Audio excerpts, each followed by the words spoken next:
Hi everyone, welcome to preparation with ABC চ্যানেলে তোমাদের স্বাগত জানাই। আমি অর্ধেন্দু। আমরা আজকে যে বিষয়টা আলোচনা করব সেটা হচ্ছে রেশিও এবং প্রপোর্শন থেকে। এখানে বিভিন্ন ধরনের কম্পিটিটিভ এক্সামে তোমাদের এখান থেকে প্রচুর কোশ্চেন আসে। বিভিন্ন চ্যাপ্টারের ক্ষেত্রেও কিন্তু এই রেশিও এবং প্রপোর্শনের বেসিক তোমাদের জানার প্রয়োজন থাকে। তো তাই আমরা একেবারে প্রথম থেকে রেশিও এবং প্রপোর্শন ধাপে ধাপে শিখব। ভিডিওটা কিন্তু খুব ভালোভাবে দেখবে। যারা এখনো চ্যানেলটাকে সাবস্ক্রাইব করোনি তারা অবশ্যই চ্যানেলটাকে সাবস্ক্রাইব করে নেবে এবং নিয়মিত আমাদের ভিডিওগুলো দেখতে থাকবে। যাই হোক, চলে আসছি আমরা আজকের আমাদের টপিকে। আমাদের প্রথম টাইপের যেটা অঙ্ক পড়ে, এখানে আমরা টাইপ ধরে ধরে অঙ্ক করব। তো দেখো, প্রথম যে টাইপটা, এখানে কি বলেছে, যদি 0.25 এক্স সমানুপাতিক 5:16 হয় তাহলে এক্স এর মান কত। তাহলে এটা সমানুপাতিক থেকে খুব ছোট ছোট কোশ্চেন থাকতে পারে। তো এখানে 0.25 এটাকে আমরা বাই আকারে লিখবো। এটা ইজ ইকুয়াল টু সমানুপাতিককে ইজ ইকুয়াল টু লিখবো, এটা হচ্ছে 5/16। ঠিক আছে। তাহলে এখানে দেখো, এই যে দুটোর ভেতরে সম্পর্ক, এখানে আমরা যদি কি দিয়ে গুণ করি, দেখো এখানে যদি আমরা ইন্টু 0.05 দিয়ে গুণ করি তাহলে দেখো 0.25 আসছে। তাহলে একই রকম নিয়মে আমরা যদি এটাকেও 0.05 দিয়ে গুণ করি, ঠিক আছে, তাহলে এখানে আমরা কত পাবো, এটাতে পাবো 5/16 হচ্ছে 80, আর একটা শূন্য থাকছে দশমিকের পরে, 2 ঘর থাকছে। তাহলে এখানে সরাসরি এটা চলে আসছে 0.8, এর ভ্যালুটা 0.8 আসছে। ওকে, তাহলে এখানে এইভাবে কিন্তু আমরা ভ্যালুটা পাচ্ছি। এটা গেল প্রথমটার ক্ষেত্রে। এবারে দেখো ফাইন্ড দ্য, এখানে পরেরটা দেখো, 4, 5 এবং 16 চতুর্থ সমানুপাতিক। এটা হচ্ছে ফার্স্ট সমানুপাতিক, এটা হচ্ছে সেকেন্ড সমানুপাতিক বা দ্বিতীয় সমানুপাতিক। তৃতীয় সমানুপাতিকটা এখানে থাকছে, এটা দেখো 16 দেওয়া রয়েছে। চতুর্থ সমানুপাতিকটা তোমাকে বার করতে বলেছে। ওকে, তাহলে এক্ষেত্রে আমরা এইভাবে অ্যাকচুয়ালি গুণ হয়, চতুর্থের সাথে এটা গুণ করবো, নিয়ে এই দুটোর সমান হবে আর কি। কিন্তু আমরা সেভাবে করব না। আমরা শর্টে কিভাবে করব না, দেখো এই 4 এর সাথে যদি আমরা 4 গুণ করে দিই তাহলে 16 আসছে। তাহলে 5 এর সাথেও নিশ্চয়ই 4 গুণ হবে। তাহলে এই চতুর্থ যেটা সমানুপাতিটা হবে, সেই চতুর্থ সমানুপাতির ভ্যালু যেটা হবে সেটা হচ্ছে তোমার 4, 5 20। তাই তো? 4, 5 হচ্ছে 20। বুঝতে পারলে? এরপরে নেক্সট টাইপটা দেখো কি দেওয়া রয়েছে, y এর x এর সাথে সরাসরি সমানুপাতিক এবং y 24, y is equal to 24 যখন x is equal to 4, তাহলে x is equal to 3 হলে y এর মান কত হবে। এটা গেল আমাদের প্রথমটা, এটা গেল আমাদের দ্বিতীয়টা, এটা হচ্ছে আমাদের তৃতীয়টা। তৃতীয়টা কিভাবে করছি দেখো, এখানে বলেছে y সরাসরি সমানুপাতিক, মানে সমানুপাতিক x। ঠিক আছে, এই যে সমানুপাতিক চিহ্ন, এটা যখন ওঠে তখন কি হয়, তার বদলে এখানে একটা সমানুপাতিক ধ্রুবক কে বসে, কে এক্স। এই সমানুপাতিক চিহ্নটাকে হাঁটাতে গেলে এখানে একটা সমানুপাতিক ধ্রুবক ইউজ করতে হয়। এটা হচ্ছে সমানুপাতিক ধ্রুবক, কে ইজ ইকুয়াল টু সমানুপাতিক ধ্রুবক। ঠিক আছে, মনে থাকবে বিষয়টা। এবার দেখো এখানে কি বলেছে, এখানে বলা আছে যে যখন x এর মান 4, x এর মান 4, a এর মান আমরা বের করতে চাইছি, তখন y এর মান হচ্ছে 24। ঠিক আছে, তাহলে k এর মানটা কি পাচ্ছি, k এর মান পাচ্ছি প্রথম ক্ষেত্রে আমরা 6 পাচ্ছি। ওকে, তাহলে এই দ্বিতীয় ক্ষেত্রে দেখো y এর মান বের করতে বলেছে, y is equal two a এর মান হচ্ছে 6 আর x এর মান দেওয়া আছে 3, মানে y এর মান তখন কত হবে, 18 হবে। ঠিক আছে, এইভাবে কিন্তু আমরা সরাসরি এটা বের করতে পারি। বুঝেছো? এরপর দেখো নেক্সট টাইপ যেটা আমরা এখানে পাচ্ছি সেটা কি আছে, 4টে টাইপকে আমি এখানে ছোট জায়গার ভেতরে করে দিচ্ছি তোমাদেরকে। এখানে আছে 5x plus 3y by 5x minus 3y is equal to 3/1।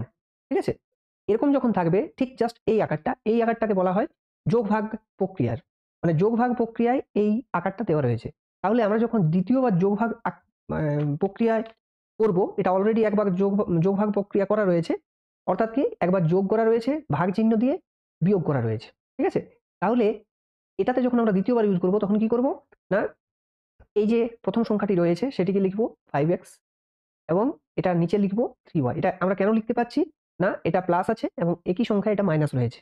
তাহলে এটা তো গেল left hand side, right hand সাইডে কি হবে, একবার যোগ হবে মানে 3 আর 1 4 হলো, আর একবার বিয়োগ হবে 3 থেকে 1 বিয়োগ। ঠিক আছে, 1 থেকে 3 বিয়োগ নয়, 3 থেকে 1 বিয়োগ, তাহলে এটা আসছে 2, তার মানে এটা আসছে 2/1। তাহলে এখান থেকে তোমরা সরাসরি বলতে পারবে x by y is equal to কত হবে, 6/5, বা আমাদের এখানে যেটা ইজ টু আকারে চেয়েছে সেটা হচ্ছে 6:5। আশা করি বুঝাতে পারলাম। এরপরে দেখো নেক্সট টাইপের দিকে আমরা যাব। নেক্সট টাইপটা আছে, এখানে কতগুলো রেশিও দেওয়া রয়েছে, সেখান থেকে ইকুইভ্যালেন্ট রেশিও আমাদেরকে বের করতে বলা হয়। যেমন এই যে প্রথমে যে কোশ্চেনটা দেখছো, এই কোশ্চেনটা আমরা 3টে মেথডে করব। প্রথম মেথড তোমরা অলরেডি এটা জানো, সেটা হচ্ছে a is to b 2:1 1:2 দেওয়া রয়েছে। ওকে, এবারে B:C এটা দেওয়া রয়েছে 3:2। তাহলে দেখো এখানে যেহেতু B এর মান এখানে আছে 2, এখানে রয়েছে 3, এটাকে সমান করার জন্য আমরা কি করি, আমরা ইন জেনারেল এখানে একটা সংখ্যা দিয়ে গুণ করে দিই যেটার ক্ষেত্রে বিটা সমান হবে। অর্থাৎ দেখো 3 গুণ করে দিলে খুব সহজে কিন্তু এই দুটোকে সমান করা যাচ্ছে। এখানে তুমি অন্য কোনো সংখ্যাও গুণ করতে পারো, যেমন এটাকে 12 করতে পারো, 18 করতে পারো, যেভাবে খুশি করতে পারো, কিন্তু মোটামুটি এদের এলসিএম বা তার গুণিতকে তোমাকে সংখ্যাটা নিতে হবে। তাহলে দেখো এখানে কি পাচ্ছ, সরাসরি যখন করছো তখন আসছে A:B:C করলে পাচ্ছ 3 একে 3, এটা হচ্ছে 3 দুগুণে 6, এটার ক্ষেত্রে দেখো 3 দুগুণে 6 হয়ে গেছে, আর এটা 2 দুগুণে 4। এইটা আমরা পেয়ে গেলাম, এটা তোমরা অলরেডি জানো। এবারে আমরা দেখবো মেথড 2 টা। ঠিক আছে, মেথড 2 আমরা খুব সহজে এখানে করতে পারবো। এটার নিয়মটা কি, আমরা এখানে A, B, C এইভাবে লিখে নেব। এরপরে AB কি আছে না 1, 2 আছে, 1:2। এরপরে আমরা এখানে ইস টু চিহ্নটা দিতেও পারি, নাও দিতে পারি। এবারে BC টা কি আছে 3, 2। ঠিক আছে, এরপরে তুমি কি করবে, এখানে সমান করার জন্য আমরা জাস্ট এই ঘরটা ফাঁকা রয়েছে সি এর ঘরটা, তাহলে সি এর ঘরে এই পাশের ঘরের থেকে যে সংখ্যাটি রয়েছে সেটাকে কপি করে লিখে দেবো, অর্থাৎ এখানে 2 লিখবো। আর এখানে 3 এর ঘরটা, এই এর ঘরে দেখো 3 এর পাশাপাশি ফাঁকা রয়েছে, তাহলে এখানে আমরা 3 লিখে দেবো। এরপরে আমরা দেখবো যে এর থেকে কোনো এমন সংখ্যা কমন যায় নাকি, মানে এক একটা স্তম্ভে বা এর ভেতরে কোনো কমন যাচ্ছে, বি এর ভিতরে, সি এর ভেতরেই সেটা কমন যাচ্ছে কিনা। এখানে দেখো কোনো কিছু কমন যাচ্ছে না, তাহলে আমরা এখানে জাস্ট এই দুটোতে গুণ করে গুণফলটা লিখে দেবো। তাহলে আসছে 3 একে 3, 2 3 6, আর 2 2 4। দেখো এটাই কিন্তু আমাদের চলে এসছে 3:6:4। এরপরে মেথড 3। ঠিক আছে, এই মেথড 3 টা হচ্ছে কি, মেথড 3 তে একই রকম ভাবে আমরা করি, কিন্তু এখানে আমরা A:B, 1:2, B:C তোমার দেওয়া রয়েছে 3:2। এখানে কি করা হয়, একটা অর্ডারে গুণ করা হয়। এটা দেখো এইভাবে গুণ করছি আমরা, এইভাবে যদি গুণ করি তাহলে কি পাচ্ছ, ওই একই রেজাল্ট পাবে। A:B:C, এখানে 1 কে 3 দিয়ে প্রথমে গুণ করব, তাহলে আসছে 3, 3 2 এ গুণ করব 6, আর 2 2 এ গুণ করব 4। ঠিক আছে, এইভাবে আমরা কিন্তু একই অঙ্ককে করতে পারলাম। ঠিক আছে, এই দুটো তোমাদের জন্য হোমওয়ার্ক দেওয়া থাকলো, এগুলো তোমরা নিজেরা করে নেবে। ঠিক আছে, একই পদ্ধতিতে করবে, যে কোনো পদ্ধতি এখানে করতে পারো। চলে আসছি পরের টাইপের দিকে। পরের টাইপটা দেখতে পাচ্ছ, পরের টাইপে এখানে আমরা দেখতে পাচ্ছি PA is equal to 5B দেওয়া রয়েছে। ঠিক আছে, তাহলে এখানে A:B টা কিভাবে পাবো, A:B যেটা পাবো সেটা হচ্ছে তোমার জাস্ট এটা উল্টে যাবে, যার সাথে যেটা রয়েছে তার মানে অর্ডারটা তার উল্টে যাবে। মানে এখানে যেমন এর সাথে রয়েছে, তাহলে এটা বি এর দিকে চলে আসবে। এটা আমরা সহজভাবে ভাবতে পারি। তাহলে 5:3 করলাম। ঠিক আছে, একই রকম ভাবে দেখো এটার ক্ষেত্রে আমরা কি বলবো, B:3 এর ক্ষেত্রে এটা আমরা বলবো 7:4। ঠিক আছে, এরপরে তোমাকে A:B:C বের করতে বলেছে, তাহলে ওই একই রকম পদ্ধতি আমরা মেথড 2 টা এখানে ইউজ করব। তাহলে এখানে আমরা কি লিখবো, এখানে আমরা লিখবো A এর ক্ষেত্রে 5, B এর ক্ষেত্রে 3, আরেকটা লাইনে লিখবো B এর ক্ষেত্রে 7, এটাতে লিখবো 4। এরপরে আমরা যখন A:B:C বার করব, তখন 3 এর পাশে C এর কোন ঘরটা ফাঁকা রয়েছে, B এর পাশে C এর ঘরটা ফাঁকা রয়েছে, তাই এখানে 3 লিখে দেবো। আবার A এর ঘরটা যেটা ফাঁকা রয়েছে সেটা B এর পাশে 7 রয়েছে, মানে B এর ঘরে 7 রয়েছে, তাহলে এখানে 7 লিখে দেবো। এবারে দেখো কোনো কিছু কমন যাচ্ছে না, কমন যাচ্ছে না, তাহলে যা থাকছে গুণফল করে আমরা লিখবো। এটা হচ্ছে 35, এটা হচ্ছে 21, আর এটা হচ্ছে তোমার 12। ঠিক আছে, তাহলে এটার রেশিওটা হচ্ছে এইটা। ঠিক আছে, একই রকম ভাবে এটার ক্ষেত্রে দেখো, এটার ক্ষেত্রে 1/A, 1/B, 1/C দেওয়া রয়েছে। তার মানে এখানে আমরা এটার ক্ষেত্রে, এটা আমাদের প্রথমের অঙ্কটা, তাহলে এটার ক্ষেত্রে A:B:C যখন করবে তখন কি হবে, জাস্ট এইটা 1/3 1/5 এটা কেন এমনি হলো, না এটাকে আমরা এইভাবে লিখলাম। ঠিক আছে, প্রত্যেকটাকে আমরা যেহেতু পাল্টে দিচ্ছি, তাই আমরা এটা এইভাবে আনলাম। এবার এই তিনটার যেটা এলসিএম সেটা দিয়ে যখন আমরা গুণ করব, গুণ করে প্রত্যেকের সাথে গুণ করে দেবো, তখন আমরা দেখতে পাচ্ছি 3 5 এ 15, 7 15 তে হচ্ছে 105। ঠিক আছে, তাহলে 105 দিয়ে গুণ করলে এটা তুমি A:B:C যেটা পাবে, এটার ভ্যালুটা হচ্ছে কত কত আসবে, 15, 5 7 35, তারপরে আসবে 21, তারপরে আসবে 15। ঠিক আছে, এটা গেল এই সেকেন্ডটার ক্ষেত্রে।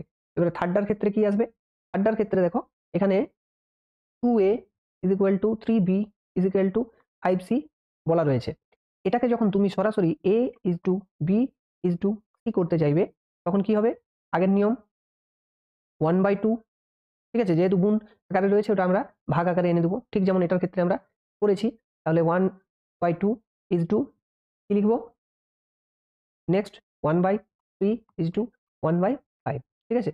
এরপরে আমরা 30 দিয়ে দেখো গুণ করব, এলসিএম দিয়ে গুণ করছি। তাহলে 30 দিয়ে গুণ করলে এটা আসছে 15, এটা আসছে 10 আর এটা আসছে 6। তাহলে এই হচ্ছে আমাদের H2BH2C। এখানে H2C চাওয়া আছে। তাহলে এখানে যেটা উত্তরটা পাবো আমরা সেটা হচ্ছে 15:6। 3 দিয়ে দেখো কাটাচ্ছে, 3 5 15, 3 2 হচ্ছে 6, মানে 5:2। ঠিক আছে? তাহলে এইভাবে কিন্তু আমরা এই ধরনের কোশ্চেনগুলো সলভ করতে পারছি। তো যাই হোক, আজকের এই ভিডিওটা এইটুকুই দেওয়া হলো। এখানে তোমরা একেবারে বেসিক টাইপের অনুপাত সমানুপাতের যে কোশ্চেনগুলো তোমাদের পড়ে সেগুলো সম্পর্কে আলোচনা করা হলো। দেখা হবে নেক্সট ভিডিওতে। ততক্ষণ তোমরা প্রিপারেশন নিতে থাকো। জয় হিন্দ, বন্দে মাতরম।